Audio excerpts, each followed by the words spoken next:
the series of keynote speakers that we are going to have for all the next conferences that we are going to have. So with that, I'll give you Mr. Napoleon Harrington.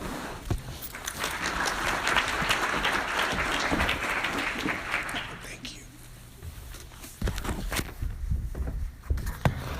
Good afternoon. Good afternoon. I was excited because initially I thought I was going to get to come and sing the Star Spangled Banner. And then I realized I had never been invited to sing anywhere. So why would today be any different? I'm excited to be here, and I'm actually very excited to represent Oakland University at such a momentous occasion. This is a very exciting event to be a part of, and thank you to Dr. Petrescu for inviting me. And I'm as the first conference is intact, I think you all have done a fantastic job. So to the committee and all of the participants, I'd like to say a very, very fantastic job well done. So you deserve a fantastic round of applause. So I won't be singing, but I will come to talk to you a little bit about my experience related to research and how connecting research to life really is important and how that matters. And I'll start with a quote from Poland-born Wernher von Braun. He's an American aerospace engineer and space architect, and he famously said, "Research is what I do when I don't know what I'm doing." When Dr. Petrescu gave me the marching orders for today's conversations, I began to wonder how this conversation really might take shape.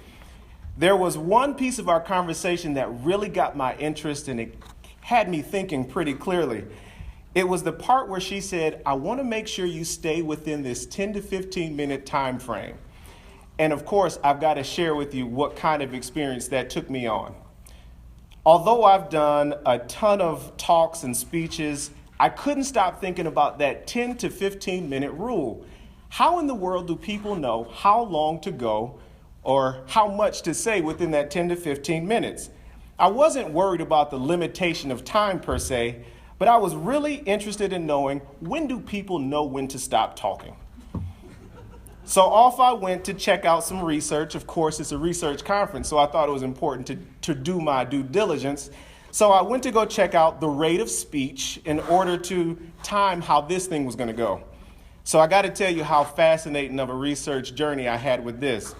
So did you know, and this is really important for you to know if you ever do any speaking, did you know that according to the National Center for Voice and Speech, the average rate for English speakers in the U.S. is about 150 words per minute?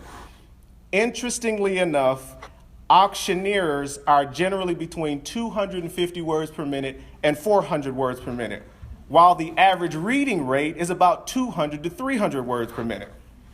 I also found that people actually form perceptions and opinions about the speaker based on rate of speech.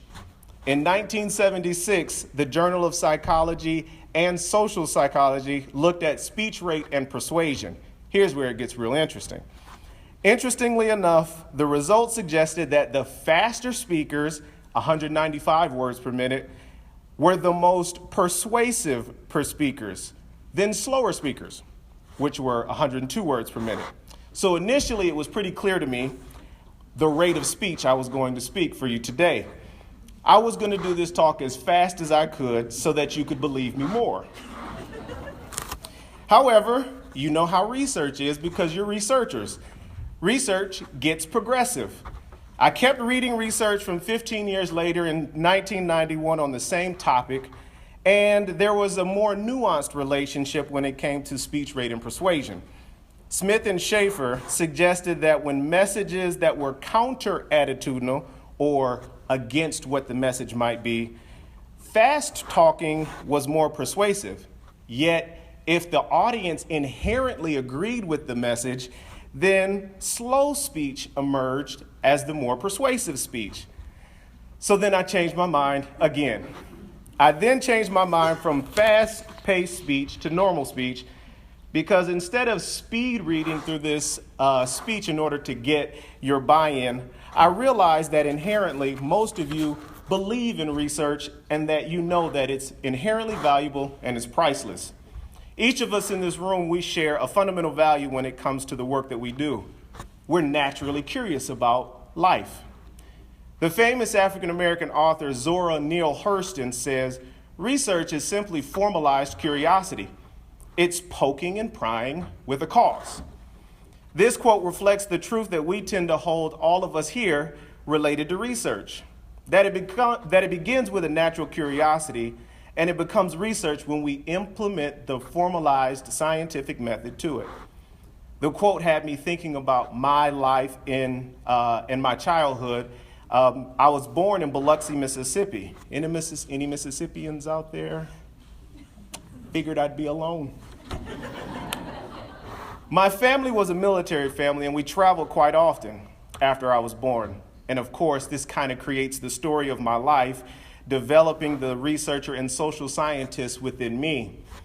In my youth, I spent the better parts of my summers in Mississippi, which was loaded with adventures and plenty of independent and dependent variables to play with.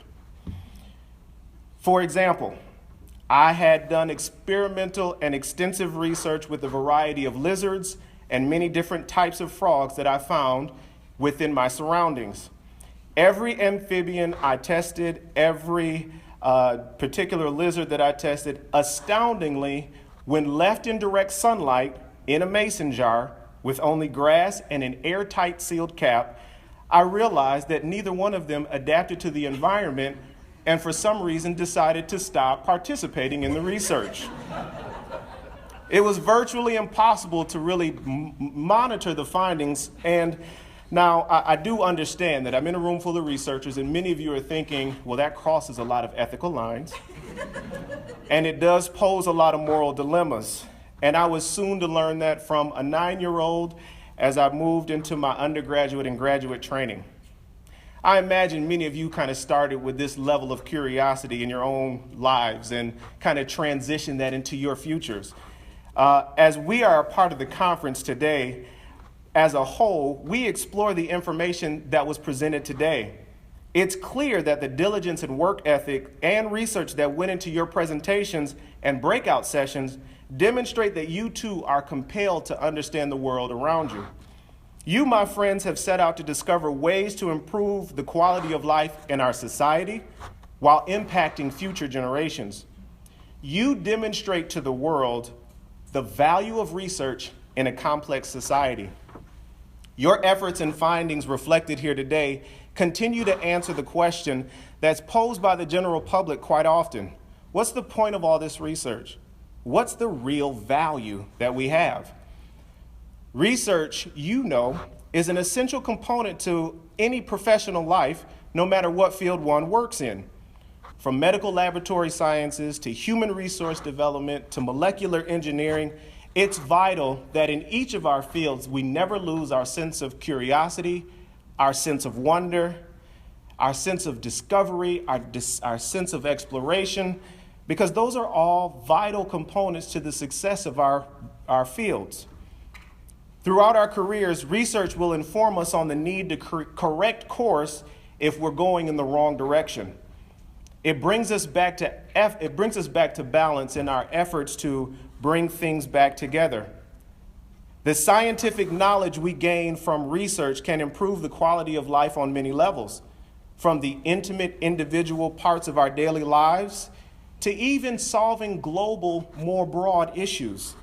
Science, like the works you've presented here today, helps even inform public policy on the local, state, and federal level. And the more consistent we are to research, it can even inform global change. You may be wondering, have I been able to even personally see the value in any of the research that I've participated in my professional life, especially after the frog and lizard tragedies? I have been a part of several very exciting research activities that have helped me become more informed on the necessary pieces of my field, both as an adjunct faculty member in a higher education setting, as well as a mental health practitioner. I have been a part of several very exciting things that have connected me to how to practice in a much more professional manner. Research is not only essential for me in fostering innovation and promoting economic development, but it also has helped me to blaze new pathways in the field. My most recent research opportunity was the opportunity to participate in a practice that relates directly to the field of counseling and psychology. The purpose of the study was to investigate the integrated treatment of cognitive behavioral therapy and music relaxation techniques in reducing burnout among licensed professional counselors and limited licensed professional counselors. I was a research assistant that conducted interviews and compiled data that helped to examine the meanings of that information and what it led us to. I was proud to be a part of that research because now I know it's contributing to a much greater level of quality of care that's being administered to people that I work with consistently. Not only was I proud to be a part of that research, I'm proud of being a part of this opportunity for graduate students from all academic fields to meet, to learn from each other, and to talk about the value of your work in your professional settings. To close, as a participant in today's activities, I'm reminded of the Bhutan folktale of the four harmonious friends, represented here in a multidisciplinary fashion, which symbolizes the interdependence and epitome of friendship, cooperation, good relations without considering hierarchy, strength, power, or size. In the story, elephant, monkey, and rabbit and bird all collaborate to plant a tree, to protect it, and harvest its fruits. It's said that wherever a picture of the four harmonious friends are, it is displayed that is where many valuable virtues will increase. The minds of all will become harmonious, and many auspicious events will occur. This is the world that we have. This is an event that brings those minds together. I look forward to the many magnificent outcomes that you all will create based on an event like this, and for the future to come, continue these same events. Thank you.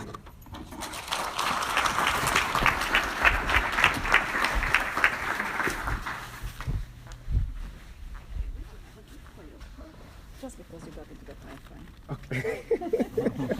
Nice job. Wow. Excellent. Thank you. I hope that after an important speech, your essay is quiet and you will in the morning. Because actually with this speech, the event concludes.